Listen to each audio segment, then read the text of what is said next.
Bonjour, je suis Claudine Claire, donc chef d'exploitation à Renaison. On est viticulteur au sein de la maison JB Claire et je suis installée avec mon mari et on fait des côtes rouennaises. On a une spécialité en vin effervescent qu'on va vous expliquer dans cette visite de cave. Donc les caves, elles ont été construites en 1896. C'est mon arrière-grand-père qui a embauché les maçons du barrage pour construire ces belles caves. Et ma tante qui travaillait avec lui à ce moment-là, elle avait fait cette décoration de murs de bouteilles. Donc le laboratoire qui a été construit, fini en 1900. Donc c'est la dernière pierre, parce qu'en fait dans la méthode champenoise, il y a besoin d'un laboratoire de dégorgement. C'est la dernière phase de l'élaboration des vins effervescents.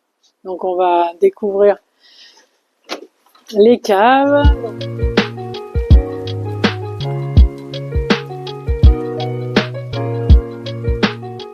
On met sur latte ce vin qui a été levuré pour faire les bulles et il reste 9 mois sur ces piles. Et notre savoir-faire, c'est arriver à faire des piles qui se cassent pas la figure. Donc on cale avec toujours ces bouchons provisoires et sur les lattes. Donc là vous avez une double cave et au plafond elles sont aérées par des bouches de 1 mètre carré qui avant nous servaient à descendre les bouteilles. Depuis que mon mari est arrivé, on a un peu modernisé, c'est plus simple de descendre le vin. Donc la capacité des caves c'est 200 000 bouteilles. On fait à peu près 20 000 bouteilles par an. On a 6 hectares et demi plantés en gamay, chardonnay et pinot noir.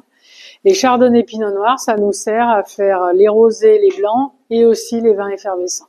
La troisième fermentation, c'est-à-dire qu'il y a une montée en pression.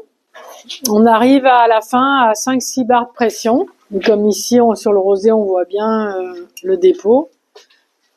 Donc les levures, elles mangent tout le sucre et à la fin, elles meurent, elles forment ce dépôt qu'il faut évacuer sans perdre tout le vin, quoi. C'est une opération qui se passe juste 1 mois avant commercialisation. On va voir après sur les pupitres, où on tourne les bouteilles de 1/4 de tour par jour. Elles sont horizontales pour l'instant et on les ramène petit à petit, verticalement. Et petit à petit, le dépôt, il descend en 1 mois à peu près. On le fait descendre entièrement au goulot. Et après, on les transporte uniquement comme ça, jusqu'à ce qu'on aille au dégorgement. Donc les fameux pupitres, il y en a un là. Mais donc là, le pupitre donc artisanal, on amène les bouteilles comme ça au niveau horizontal. On l'utilise pour les magnums et les demi. Et après, on tourne d'1/4 de tour par jour pendant 3 semaines, 1 mois. Alors soit on fait en artisanal comme ça, soit on a des pupitres semi-automatiques en haut et où on pose une fois et après ça tourne tout seul. Donc ici vous avez les magnums qu'on travaille. Là on est obligé de mettre sur les pupitres à l'ancienne et qui sont pour les fêtes. Et sinon maintenant dans les grandes régions d'effervescents comme la Champagne ou les Crémants de Bourgogne ou l'Alsace, ils travaillent qu'en box métallique comme ça.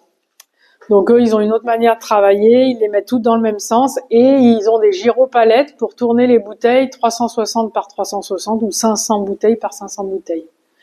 Nous, on est encore à l'ancienne méthode où on fait bouteille par bouteille, on manipule bouteille par bouteille. Ensuite, donc là, on fait voir aussi aux personnes qui visitent des bouteilles de 1929 parce que c'était une très grosse année. Et puis, on voit que le bouchon provisoire, c'est en fait un bouchon en liège avec 2 agrafes. Et elles sont pas toutes remplies. C'est-à-dire qu'il y a, au bout d'un moment, il y a quand même une perte de liquide et de gaz. Le liquide, c'est toujours le même.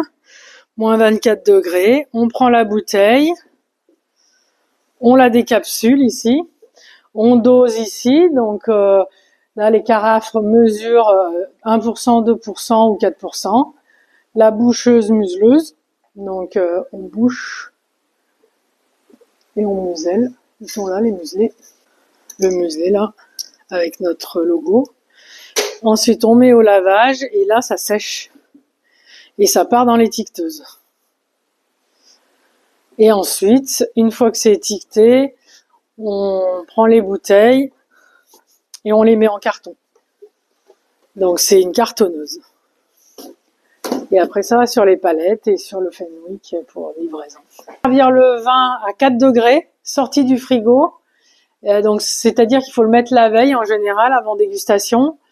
Après, il faut pas le servir dans des verres en plastique, ni en carton, mais dans des verres en verre, flûte, type flûte, qu'on voit la couleur, donc qui est jaune paille normalement, et les fines bulles qui se dégagent du vin. Et c'est pas des grosses bulles comme les méthodes ancestrales, comme le cerdon, comme pour pas le citer. C'est des fines bulles comme la méthode champenoise. Donc la dernière fermentation en bouteille. Et elles forment un cordon au bout d'un moment. Donc ça c'est la vue. Après on sent. Donc c'est c'est des agrumes, c'est des choses assez fruitées.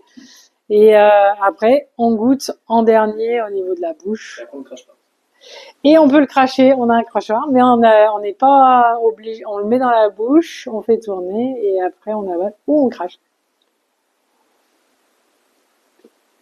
Si on a 17 vins, comme la dernière fois à la commission, on avait 17 vins à déguster, ou en foire au vin, on est obligé de cracher. Sinon, on peut pas reprendre la voiture.